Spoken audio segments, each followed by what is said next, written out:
Jaafar. This is a news world for today. The topic is Malaysia fight life to COVID-19 fear-mongering. COVID-19 was deemed a pandemic because of the spread of which can lead to human death around the world. Coronavirus disease 2019 COVID-19, a novel pneumonia disease originating in Wuhan, was confirmed by the World Health Organization on January 12, 2020 before becoming an outbreak in all countries. Anything happen problems valid for about 4 years starting in 2019 ago in situation COVID-19. So anything problem is Malaysia's sluggish economic recovery due to COVID-19 fear-mongering, loss a beloved family, and problems in online education. Action taken, the government of Malaysia enforced a movement control order starting on March 18, 2020 to break the chain of COVID-19.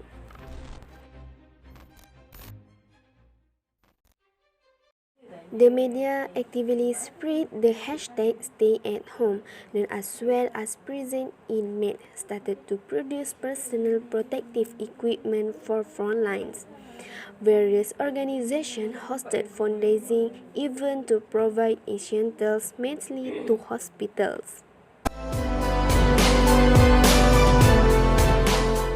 A provisional hospital was set up and collaborations with healthcare service providers were granted, while additional laboratories were assigned to enhance the capabilities of the Ministry of Health. And now COVID-19 can be overcome with the cooperation of the people. And the people are still vigilant even though COVID-19 is recovering.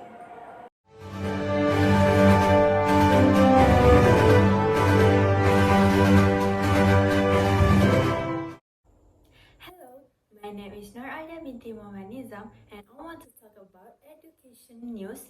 Online learning is not a barrier to get an excellent result in SPM. Online learning is not a barrier to get excellent result in SPM. Despite having to face learning constraints during the pandemic COVID-19, it is not an obstacle for Nur Nabila Amani Anwar, 18, from Sekolah Menengah Kebangsaan Agama Naim Lebanon to obtain an 11A plus result in SPM, Sijil Pelajaran Malaysia.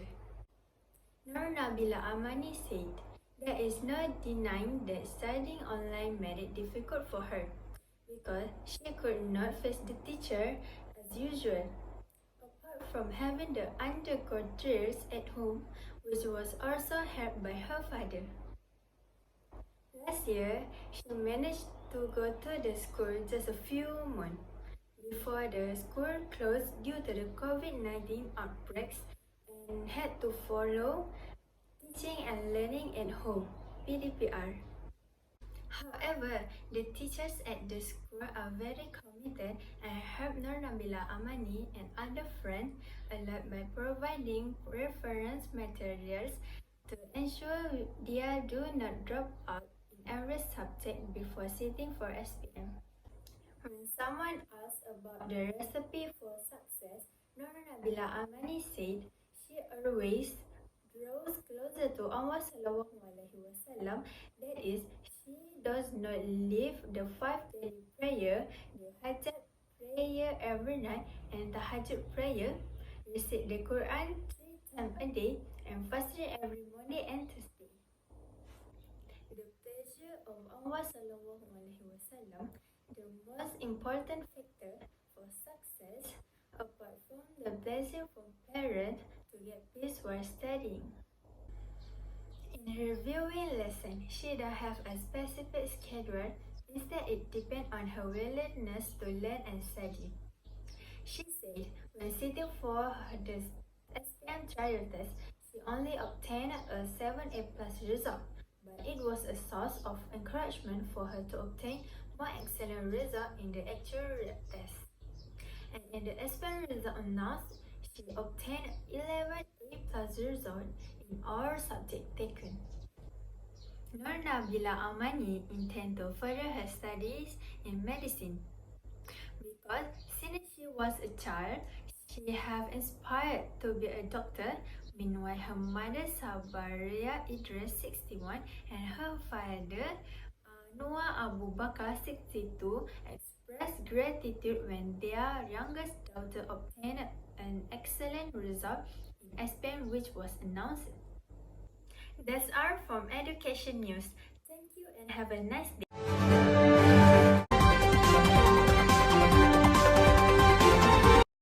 Hello, it's me, your reporter Nur Hasnita. So today, we have to continue the news about Kim Kim River. This incident started on 7 March after several students and canteen workers from two schools near the river began to fall ill and complaining of breathing difficulties. Both schools were ordered to shut down and all the victims were sent to Sultan Ismail Hospital while investigations were being carried out by state health authorities over the cause. 21 people were warded at the hospital, with some being admitted into the emergency unit and intensive care unit ICU. Some of the students brought to the hospital were already fainted and with symptoms such as vomiting. Those who were not seriously affected were given outpatient treatment and allowed to return home. During recovery, some of the serious affected victims shared their experience of suddenly being ill after inhaling unpleasant odor in their school compound. The number of victims hospitalized over the toxic fumes rose to 76 on the following day, and on 9 March, 5 police reports to have been made on the issue, with police began investigating the case. Johor Sultan Ibrahim Ismail urged for an immediate action against the perpetrator involved in this pollution that endangered public life, while expressing his appreciation for the medical team which had been working tirelessly to treat the victim in hospital. The Sultan has pledged a total of 1 million ringgit Malaysia, around 250,000 US dollar, toward helping rescue agencies and authorities to gather the necessary means and equipment to resolve the matter. Meanwhile, expressing his view that the incident showed the need for a government hospital to be built in Pasir Gudang. Johor's Menteri Besar Othman Safian were in the opinion that the situation is under control without the need to declare a state of emergency in the area, with the state government has approved an emergency allocation of 6.4 million ringgit Malaysia for cleaning up the affected river. The cleaning operation of the 1.5 kilometer stretch of the affected river was complete in the same day, where a total of 900 of soil and 1,500 tons of polluted water were cleared. On 20 June, about 3 months since the pollution first discovered, a number of students from school in the Pasir Gudang area began complaining of nausea, disease, and experience vomiting, which actually led to the temporary closure of the school in the area. The authorities later confirmed it as the third wave of air poisoning result from the river pollution, which were not fully cleared. That's all from me. We go to the reporter Farhana for Economy News.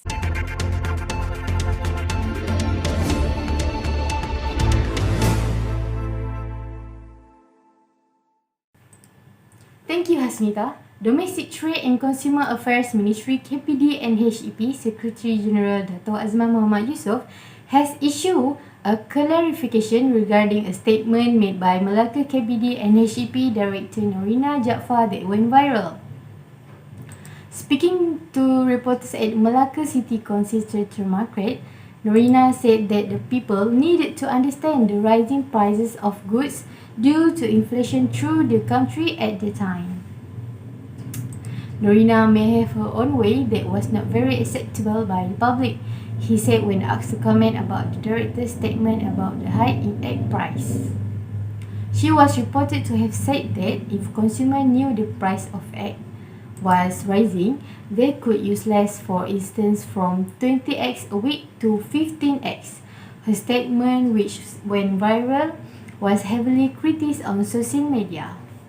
Kalau boleh, kita sebagai pengguna kan, kalau dah tahu kenaikan harga barang tu, harga telur tu tinggi, kalau boleh kita kurangkan sikit makan telur. Kalau satu minggu kita makan lebih kurang 20 biji, kita kurangkan jadi 10 ataupun 15 biji. Tak ada masalah. Itu adalah cara gaya hidup kita. According to Norina, the issue of rising prices is nothing new and asks people to bear with it while the government is doing all it can. Norina Jaafar says the government has decided to provide more subsidies for us not to be burdened with inflation. Dato' Azman Muhammad Yusof says starting 1 July, the selling price of chicken eggs increased between 2 cents for each grade, following which grade A eggs now cost 45 cents each, grade B costs 43 cents each, and grade C costs 41 cents each. The selling price of chicken was also increased by 40 cents, with the new price set at 9 ringgit 40 cents per kilogram. On the rising prices of eggs, Azman said that consumers needed explanation to avoid causing confusion among the public. He added that there were several categories of eggs in the market, said according to grades and consumers could evaluate before buying. If by comparison the price of eggs does exceed the actual price and the government has intervened by introducing subsidies, so it is up to the consumer themselves to decide which type of egg they want to buy, he said after a walking visit to Immigration, Custom to Quarantine ICQ complex here today. Azman said the reason behind the visit was to see for himself the actual situation at the country's borders and to strengthen the bonds between agency at the Padang Besar ICQ. That's all from me, Farhana Binti Syamsurbari. Next, we go to Amni for Sport News. Thanks to Hana. Sri Paduka, His Majesty Yang di-Pertuan Agong and His Majesty King Queen Agong expressed their congratulations to the country, their women. Doubles badminton athletes Boon Wei Ying and Fo Zung Tung on their success in winning the pink at gold at the 24th Summer Deaflympics in Caxias from the south. Brazil's Sri Paduka Baginda both expressed joy and pride over the success of this double pair that once made Malaysia famous on the international level. With this historic victory, they ended a 21-year wait for the country of gold medals in the Deaflympic Games after Zana Azizul Ujang bagged gold medal in the Deaf Olympics Games, Rome, Italy in 2001. In yesterday's final, Boon Wei Ying and Fo Zung Tung managed to defeat the world's number 1, Dev Jung Yung Fan and Yan Ru Shen with results of 21-70, 70-21, 21-50. Next, Sri Paduka Baginda Yang di-Pertuan Agong and Sri Paduka Baginda Raja Permaisuri Agong also expressed their congratulations to the national diving squad for the successfully capturing all 8 gold medals offered by the sport in 31st SEA Games in Hanoi, Vietnam, which at the same time defend the title of overall champion of the sport achieved since the 2030 Myanmar SEA Games. The athletes of the national diving squad who grabbed gold medals at the sports event are Datuk Pandai Larino, Nur Dabita Sabri, Muhammad Syafiq Putih, Chu Ying Wei, Ozzy Liang, Nga Yan Yi, Ong Ke Ying, Yang Yi, Zelson Jabilin and Hanis. Praise be to the Sun, His Majesty Series Boss experts hope that this brilliant achievement will be an injection of encouragement to other athletes to strive and give their best performance in the hunt for gold medals at the event. His Majesty the two express their best wish to all the athletes and pray that they achieve excellent success. And that's all from me, Amni Safia. See you next time. Back to the studio.